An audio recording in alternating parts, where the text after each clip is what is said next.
Hello and welcome. Thank you for joining. I am here with Richard Schultz, who is a fellow Canadian. And Richard has worked in the personal and organizational development field for over 20 years as a healer, teacher, facilitator, mentor, and coach. In a world that feels increasingly fragmented, fearful, and destructive, Richard brings his passion for working with people to restore genuine connection and wholeness, to embody a deep trust, love, and peace with life as it unfolds. And Richard helps people find their purpose, discover their core values, reprogram limiting subconscious beliefs, emotional release, forgiveness, and heal traumas. So, for 12 years, Richard has been focusing on shadow integration work because of the profound shifts and breakthrough insight that this deeper work provides. So, thank you very much, Richard, here for joining. I'm really looking forward to talking about one of my favorite topics with you here today. Yeah, it's great to be here. Thanks, Tara. And also my favorite topic. And I have lots of favorites, but the topic, one of the tops or the top Mhm, of the list. mhm, And something I think of as so needed in the world and completely misunderstood. mhm. Yeah, we're going to really dissect shadow work, what it is, how it can benefit you, and watching, and some of our experiences as well working in this field. And Richard has quite a lot of experience, so I've learned a lot from Richard as well. And through this discussion, we'll definitely be learning more. So let's begin talking about your story and how you happened upon shadow work. Now, you discovered it a long time ago. I'm fairly recently discovered, I guess, a newbie in this industry a little bit compared to yourself, who's been in it for quite some time. What prompted you to work in shadow work? How did you discover it? And maybe some eye-opening experiences that you experienced working in this field. I'm smiling because there's everybody has a story, and I have a long one, and everybody's story is long. That's okay. That's okay. We have um, time, and I love the personal story aspect because there's so much to learn through that. for a moment, I'm going to go way back, and that's back into say the typical workplace in corporate American corporate Canada, um, and not being happy, struggling, um, not feeling that it was purposeful. Who am I? What am I to do? I couldn't figure that out, and there was not in the workplace, so I quit. And a lot of people quit the corporate world, and a lot don't. A lot just suffer through, and so there was some suffering in my life at that point around meaning in life. So I quit and went in search of self. And that it was very synchronistic journey. It's like the universe just pushed me forward. Yeah, Richard, this is where you're going. And it eventually took me to India, where I had this experience of like out of body experience of unconditional love. Like I felt at home. And I felt like the message there was nobody has done anything wrong. Everything is okay, Richard. You've never done anything wrong. It's all okay. And it felt like home. It felt like the source from which we were all came from. Okay, so that was the undescribable, really, experience. But that set me off on my path to come into integrity with that, because in my mind, there's lots of wrong things, and I did wrong things and everything else. So if that was true in that out of body experience, which felt more true than anything than I've ever experienced. And it was a Richard before that experience, and there's a Richard after, but the after Richard was saying, wow, that was truth, but look at my world. Look at the struggle and the suffering in the world. Look at my own suffering. Look at my judgment of everything out there. How do I reconcile these things? And so that started my journey. And so I went out looking for tools to help me heal. And start teaching those, like, what about limiting beliefs? What about releasing emotions? And all of this inner work that I was learning how to do and teach, and I taught modalities about changing subconscious beliefs, and they had really good effect in lots of ways, lots of healing. And then I encountered a split up with my fiance, where she left me for another man. And I'd learned many tools. I'd learned how to change subconscious beliefs. Um, but I couldn't resolve this. I couldn't come into integrity with, okay, I'm going to love her anyway. I'm going to love myself and I'm going to move on. But I couldn't move on. I was in such deep grief. And with all my tools, I couldn't shift it. And I wanted to forgive. And yet something in me was hanging on to this experience. And I couldn't forgive. And I wanted to forgive, but I didn't have the tools. So somebody gave me a tool, which was a forgiveness tool, which and he facilitated this for me. And an hour later, I was dancing in the streets. I was running in joy because I'd reached the pinnacle of what I wanted around this experience, or so I thought. I'd forgiven her. Then there was something else arising in my energy again. And I realized I needed to forgive an aspect of my father, and then my mother, and then something else came up, and it just kept on rolling into forgiveness work. So forgiveness was the entry into shadow work. And then the next layer was all those aspects of myself started to come forward. The parts of me that didn't feel good enough, parts of me that wasn't heard, parts of me that I hated and projected onto others. And there was parts in that relationship, there was parts in my experience of life. And this got me into the shadow, so that you're using the same kind of forgiveness process, but instead of me forgiving person out there, realizing that they were just a mirror of something in here that I'd rejected and pushed away and suppressed, what I considered bad and dark. So back to the story in India, where everything is okay. Here I was judging all of these parts of myself, and I damned them to hell, right? And I learned through this work that if I brought that part back in, the experience out there completely changed. I never had that judgment. I loved part of me, and then it became a gift and resource to love others in a different way and shift the experience out there. So with each shadow I processed and embraced, and healing the wound trauma that originated in creating that shadow, I felt happier and happier, more joyful, often through the work, just going from deep tears and anguish to laughing with joy an hour later, and realizing it's in some ways it's all a joke, and realizing the capacity that fault that I'd hated, that I'd projected often onto others. They're incompetent, they're angry, they're that way. By owning that within myself, the world started to change. And that's why I think this work is incredibly powerful and necessary for all of humanity to do. I guess when we're ready, and I wasn't ready until that point. Yeah, that's good. You touched on some really important aspects here, the interconnectedness of our life and how it forms this almost a web of experiences that trigger certain actions and beliefs and feelings and identity that we have that isn't really ours, but it's a construct, and how that is how our shadow aspects, our wounds, are being projected, and how love triggers our deepest wounds. Mostly, these are aspects that I'm sure we all can relate to, especially, excuse me, on the relationship aspect.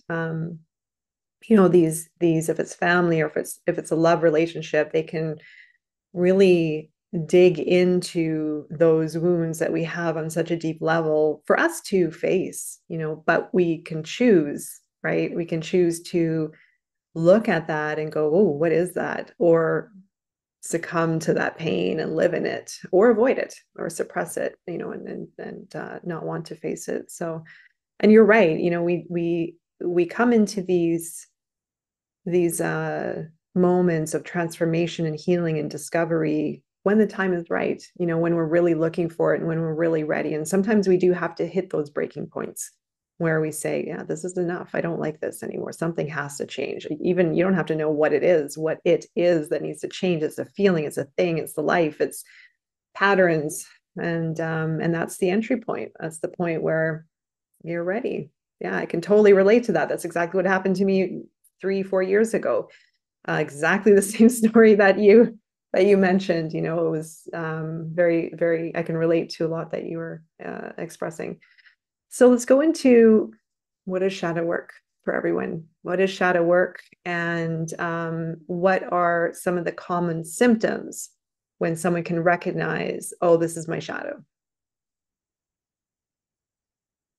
Yeah, yeah. Let's talk about those symptoms and um, because that's where it begins. As you said, at some point things get so hard to control that there's a breakdown of some kind, and we hopefully find a different approach. Our approach in as human beings typically is to fix something out there. The solution is out there. So we're trying in all kinds of strategies in the world to find happiness. If only I had a relationship, I'd be happy.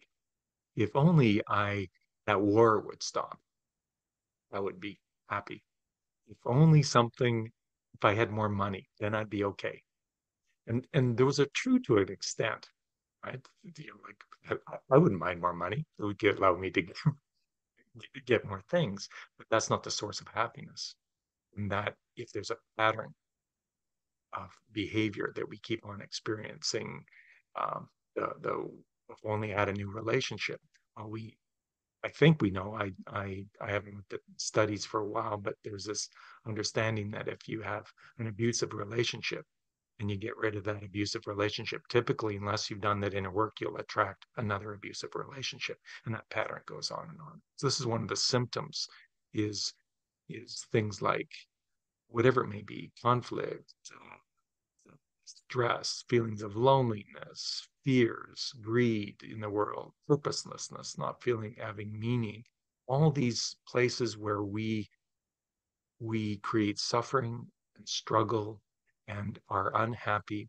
Any trigger that we have are all symptoms of the shadow, especially when someone pushes our buttons.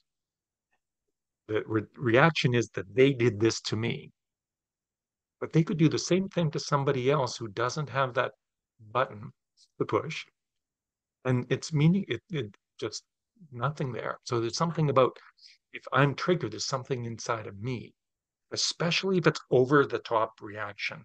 If like something really sometimes really small sets us off into such anger and they did this to me and blaming and shaming, and this is so prevalent in our society today. These are symptoms of shadow, all of it. And our typical way of dealing with this stuff is superficial. We want to get rid of the symptom. It's like the healthcare business. I want a salve put on my arm or whatever. And is there another cause that's deeper? And the symptom, if it's considered the spouse, we want to get rid of the spouse or the boss or quit our job. That's looking at the symptoms, the outer cause. But if it's a pattern, there's some other soul that will stand up and have us look in the mirror again, and the pattern doesn't go away until we actually deal with the cause.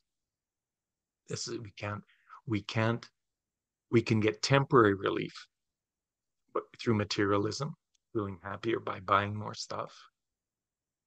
We can get temporary relief by drugs. We don't have to face it. We can get temporary relief by finding a love relationship. And the honeymoon phase is often clear of shadow or subtle. We can ignore the shadow, and then we get ring on the finger, and it turns into something. Oh my God, how'd I end up here? What's your sense of, the symptoms and shadow? Yeah, Yeah. I mean, basically anything that, well, you and I have discussed it as well. It ranges from super subconscious, where you have no idea how it's affecting you, your behavior. There's part I feel there are two levels within the subconscious, the super subterranean subconscious, where it takes a lot of work to really understand what really is in there. Usually you need to work with a specialist or someone to help you navigate and understand what is in there and how it is really affecting you, because some of it can be behavior that you're just is part of you. It's part of you and you don't even know. Then there's a little bit of a higher level where, or a little bit of a semi-conscious unconscious layer, where you can navigate on your own the triggers, the outbursts, the rage, the anger, ruminating, resentment, fear, and you can catch yourself. And it's through observation, being aware. Oh, ugh, I don't like that feeling, but not being hard on yourself because feeling that. And a lot of us, we don't like the feeling, or we haven't been taught to navigate our feelings or to navigate these difficult aspects. We're in a logical world, in an analytical world. You work, you do this, you have this life, you fit in this, and then that's it, you die. That is like probably a little tiny portion of really what we can do with ourselves and why we are here to live. And so when we have the shadow side and this uncomfortable and the traumas and I don't like how that makes me feel, we suppress it, we medicate it, we judge it, we shame ourselves, we're like, oh, I don't. And then that's where the false personas. So anyway, the symptoms are endless. There are many. Like you said, there are so many things. It's the way that we interpret. And I guess the biggest ones I would say for anyone listening that you can observe consciously would be fear. How is fear influencing your feelings about your life as a whole, the reality of the world? Like you said, things like war, things like pandemic, things like, bigger things. How are you feeling about that, and what is it teaching you that needs to be looked at? Your triggers, your response mechanisms. How are you thinking and feeling as an individual versus how other people might be influencing you? There are all these interconnected pieces. Your deeper wounds, addictions, taboos that we don't want to talk about, or that we hide and suppress and repress and medicate. And so there are all these different areas to explore, right? But this is part of who we are, and everyone has a shadow. Everyone does. So there's no judgment, and not coming to a place where we have to be hard on ourselves. We have to learn to love these aspects and learn through them. And that's where the healing comes from. It's from that. And we've mentioned this before, that this is one of the most overlooked aspects within the healing journey and within the spiritual community too. The many aspects. Yeah. Yeah. You mentioned everyone has a shadow, and they one of the misunderstood things about the shadow is it's typically considered dark and bad. It can actually be our light that we pushed away, our worthiness, our Yeah. brilliance, our beauty, right? Mm-hmm. It's both sides. It's everything that we've rejected Mm-hmm. within ourselves.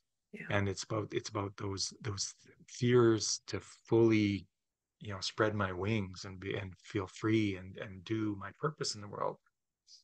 And the interesting thing about shadow, and everybody's specific shadow, it is it is the source of your gifts and your purpose in life. These Yeah. shadows are actually the wounds that are there. Like the shadow at the source, the shadow is the energy for you to step into what you are to do in this life. And Yes. it is through the shadow that that catalyzes that journey to heal your wound, to serve the world, to help others in some way, on your journey to love. Inside our deepest and most intense fears is our purpose. Yeah. If you want to find your purpose, you have to go into the fear Hmm. and through the fear. And on the other side of that, same with all these shadows. We have these wounding experiences that are very personal to you or whoever, and that sets us off on this journey. So say someone who was bullied in school, and it was a really intense experience of and horrible. And they may from that wound say, I need to eliminate bullying in the world. I'm going to be a peacemaker. And they become a peace activist, maybe. And they're wanting they go into war against bullies to find all those bullies and stamp them out. But it's coming from the wound, it's coming from the shadow. But so it gave them the direction, which was beautiful. But as long as they're in the wound, they'll have no end of battles to fight to stamp out bullying.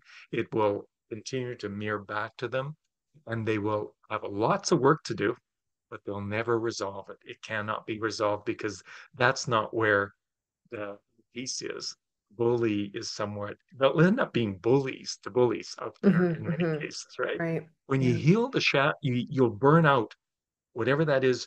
If you're coming from the shadow, you'll burn out Hmm. in that activism.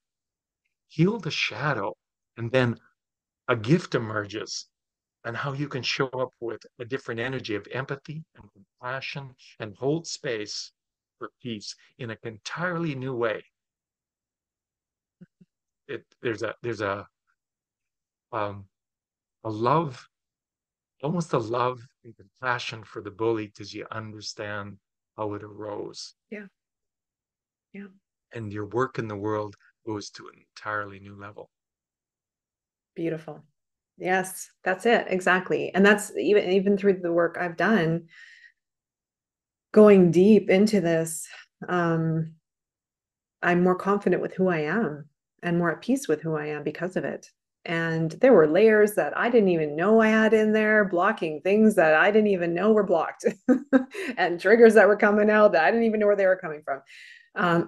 But it all suppressed me. It suppressed me from feeling confident with who I am or understanding who I am. I didn't know who I was. I felt, and I've said this before in other earlier content pieces, like I felt like a tuning fork had been hit and I was reverberating. I wasn't in my center. I didn't know. I was so off center because of all the things I had experienced. I just didn't know who I was. I didn't know how I was supposed to be. I didn't know how I was meant to fit in. I didn't know what I was meant to do. And so, yeah, that was beautifully said. Thank you for that. And that is the reason for this work, is to reach your true self, because it's buried and it's suppressed, and the shadow is a result of that, or it's at least the layers that we can address to get to that, to get to the gold, right? Yeah, it's authentic power. It's Mm-hmm. we're it's authenticity when you process each shadow, you come more into the wholeness and the authenticity of yourself. You show up in the world in an entirely different way each time. So you said, well, yeah, well, every time it changes. So who is this Richard now that's showing up, right? I haven't seen this guy show up. I wonder which shadow piece integration that was that allowed me, because this is a different experience of my world. Feels more whole.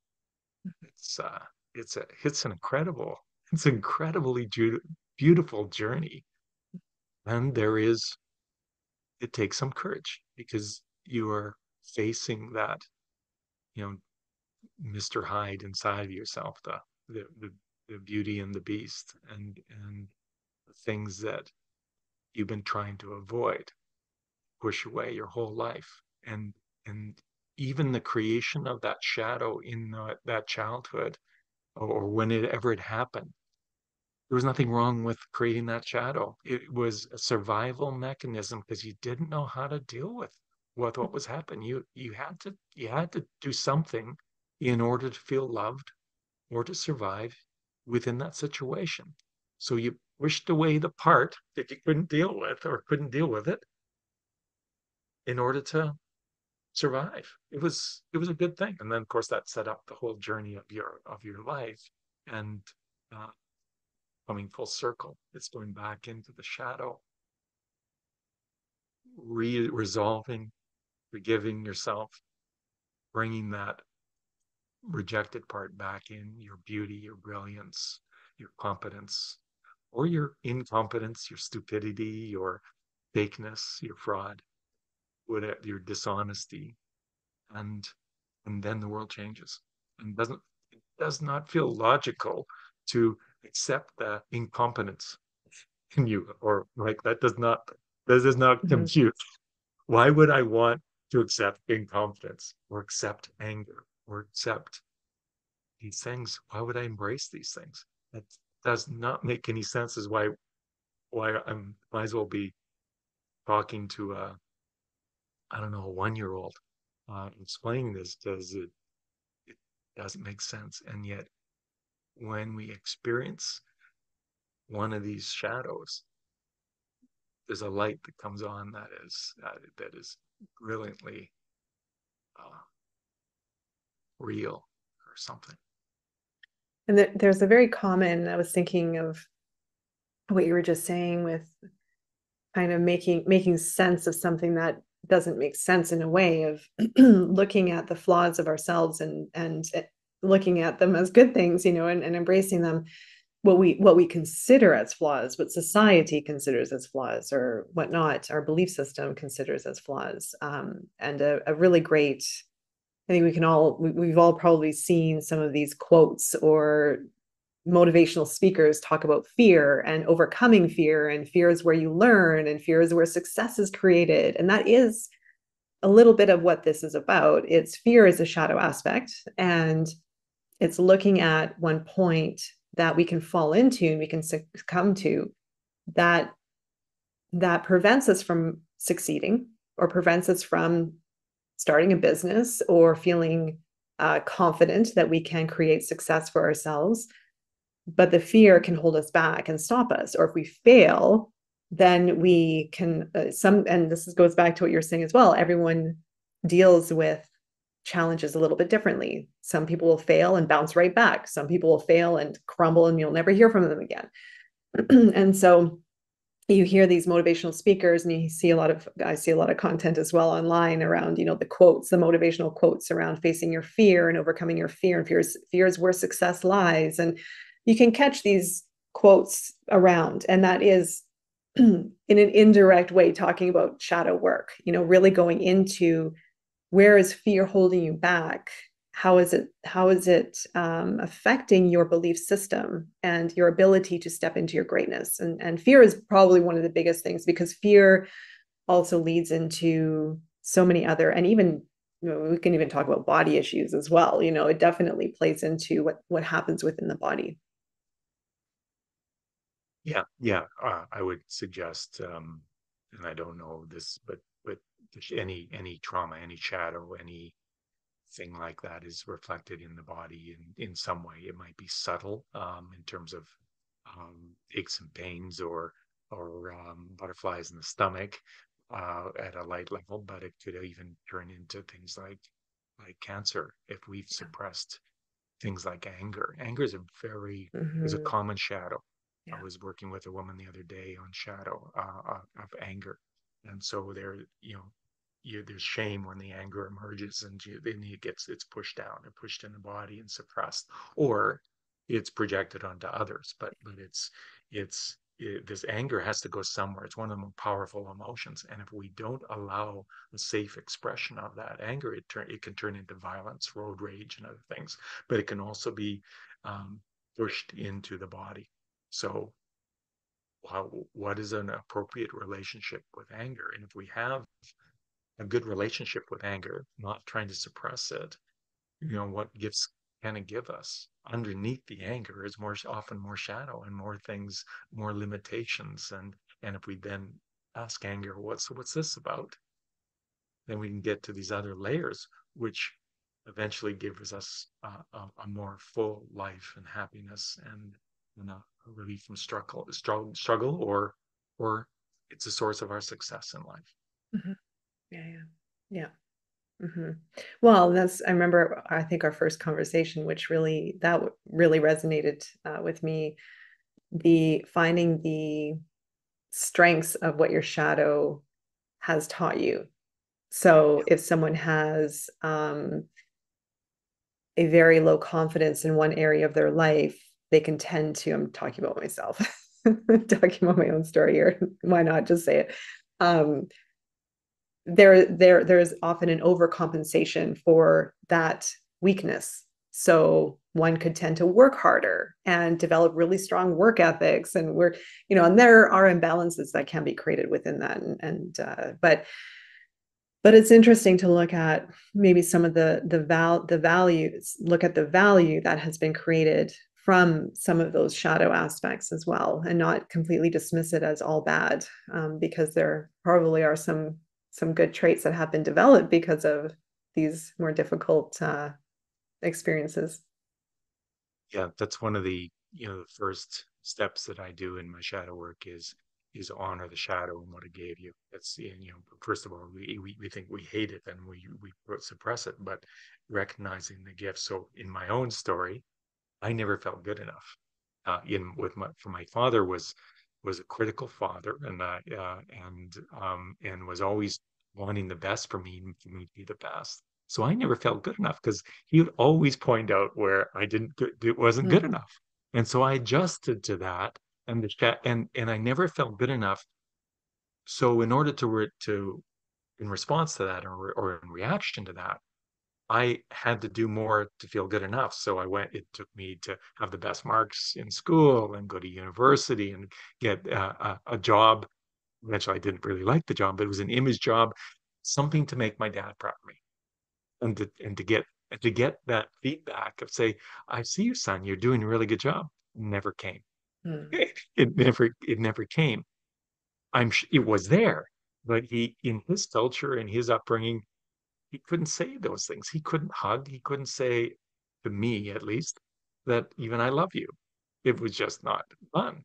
So I'm running down this path trying to feel good enough. And it gave me so much benefit. But at some point, hit the wall. And realized I was doing this all for my dad. What was my life? And how do I overcome what's this not good enough about? How do I heal that wound and show up in confidence? And for women, it might that not good enough might be there, or it might be feeling worthy, or whoever you are. There's these signatures that drive us, and it might be driving us from our dad or our mom or some wound back there. How do I show up authentically in who am I? well, and you also touched on love, maybe not in your earlier years. You may not have been consciously striving, you may have been consciously striving to get the approval from your father, but is it love that you are really seeking on a deeper soul level? Just someone to say, I'm proud of you and I love you for everything you're doing, and that really, I feel, is a lot. And then it goes into, we need to love ourselves and find that we, by wanting approval and seeking approval from an outer, I've gone through that as well myself. I can relate completely, right? But it comes down to that love, like, just, there were times that I felt, when I felt, all I just wanted was to be felt, to be loved in that higher frequency, or that relatable or unconditional, I guess, right? So I feel a lot of it comes down to that, really, at the core essence of it. That was my experience in India.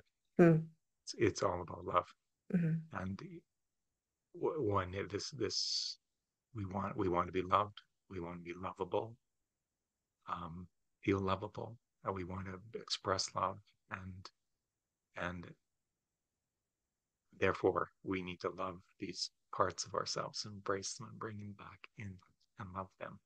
And if we do that, then love just is. It just is. And we get there.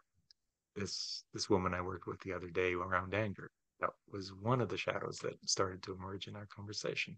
She felt she was unlovable, and that some of her source of her anger was she's felt unlovable. Yeah, anger is very powerful. It is. It's something I've had to work through myself as well. But and it is also, I feel, a responsibility that we all need to embrace in a way, and not in a way of you have a responsibility. It's knowing that it's being accountable, for our actions, and being aware of what we project. Because I mean, you can go out in society and see it.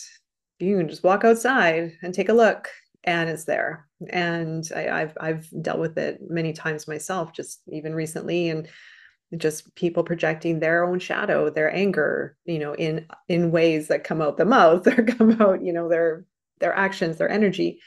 And it's really difficult. It really has an indirect effect on a lot of people, and they don't realize. And so it's a really important aspect that we all need to really embrace. And I hope, well, I'm confident it will grow, this work. So there was one interesting thing I also wanted to point out. I don't know if you caught this really neat interview with Jim Carrey a while ago, and he really nailed it. And funny enough, he was quoting one of, I think it was his mentor, saying that depression is when your avatar has had enough with its identity. Basically, that when you're depressed, there's a signal there asking you, who are you really, and what are you meant to do, or what needs to change in the life that you're living, because it's not in alignment with your true authentic self, what you're truly meant to be, who you're meant to be, what you're meant to do.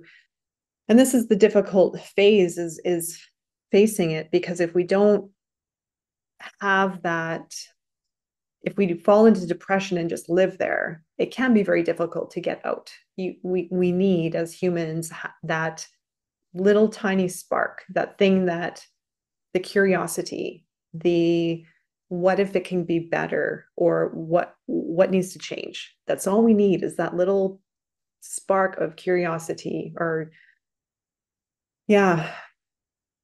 Mm-hmm. Yeah, that's like the shadow in some ways, going back to the metaphor of the physical shadow, there's doesn't exist. And if you actually shine a light there, Mm-hmm. enough light, the shadow is created by a blocking of the light. So Mm-hmm. if you give it full light, embrace, if you bring it so close to you, it'll just dissolve and it doesn't exist anymore, and all the patterns don't exist anymore. Yeah. And a shadow isn't something to, might be for a while, for depending on whether you get to the root of it, but it's not something to cope with and always have it. Mm-hmm. If you bring it close enough, it doesn't exist anymore. You bring it Yeah. into full light, Yeah. it doesn't exist anymore. And you don't have these reactions anymore. If it shows up, it's part of your team, and it's just information, and say, oh, okay, something's showing up here. Then you have this, you take, instead of reaction, you go into response ability, the ability to respond. And something shows up, because something will always change in life. And do I have how do I treat this thing that's showing up? This stuff will happen, wars will happen. What is am I reacting to it? Or am I still at peace, joy, and love and compassion for what's arising? Do I lose a lot of energy going round and round in my head? They did that to me, and I'll get back at them. Like, how much wasted energy is done in the shadow reaction, versus taking a breath. Okay, something's arising here. What? How do I move to love within this? It changes the whole experience of life. Yeah. Thank you for saying that. Yeah, we're talking a lot about the symptoms, and there's the point of this work is to break through those limitations, those barriers, those triggers, those really uncomfortable feelings, and create the light, create the space, and step into, well, it's back into your authentic self, and the awareness, and love, and understanding, and empathy. And that is how we are going to change or correct our path forward as humanity, the bigger aspect of things. So um, let's move towards closing. I want to actually ask you just a really fun question. Have you seen the Netflix series Beef yet? It's new. You watch the Beef? Netflix? Beef. No, Yeah. I haven't. Yeah. Oh, Do you watch Netflix? yeah, yeah. Okay, definitely check it out because I watched it over the weekend. I binged watched it. And it's totally binge worthy. And it's about this couple, Amy and Danny, I believe the names are of these two characters, and it is so well done. And when you start working with this, your awareness really increases around human behavior, around relationships, around how we act, where this comes from, how our traumas play into who we are today. And that show is all about that. And these two characters meet at the beginning of the series and they have a conflict and they trigger each other and they just take off from there. And they're from two completely different walks of life, but they meet. And this whole series is around how this anger and resentment has been triggered and has been just starts to grow and grow, and they keep getting back at each other, and they want to like retaliate, and it's anger and it's jealousy and it's revenge, and it just keeps growing and growing and growing, and it's all around the shadow. It's all around their shadow self. And you can see this playing out. And the writer and director also did touch on their formative years of being children individually, their individual stories. And so you start to develop this understanding of what made them who they are and act in that way. And they play that whole story out really, really well. It's so well done. And I think it's a Korean film. Beautiful, really, really well done. So definitely check it out. But I did a little TikTok piece on it because I was really impressed with even if you don't understand the shadow work, shadow aspects, you can definitely see, and they do a very good job of highlighting how unresolved traumas and wounds do come out in uncontrollable ways and almost override ourselves, in uncontrollable actions. So it's well done. Yeah, I was just thinking I could just look at the story or view the movie of my own life and I get all of that. Yeah, exactly. I know we've all done it in some degree, right? Theirs And I will theirs is watch it. pretty extreme. Like they take it, purposefully to the next level because that's what makes it so good because they, really up it a notch. But Thanks. yeah, it's good. All right, Richard, thank you so much for this. For you watching, listening, this will be a podcast and video as well. I'm going to leave a link to Richard's website to contact him if you'd like to work with him, if you'd like more information, elevatelife.ca. And I'm going to end with a quote also from Richard here that might offer some inspiration. So if someone feels stuck in any area of life, there is likely a shadow behind it, just waiting to be brought into the light. Hidden in the subconscious shadows is authentic power, freedom, and the keys to a profoundly successful life. So I'm sure we will be chatting again sometime soon. Thank you again for joining here, Richard. It was really a pleasure to connect and hear some of your wisdom, and we'll be speaking soon. Thanks, Tara. This was lots of fun, and it's always wonderful to talk to somebody and share shadow experiences as we've done, and someone with the same similar passion to mine. And yeah, let's change the world together. Let's do it. All right. Take care, and I'll be seeing you soon.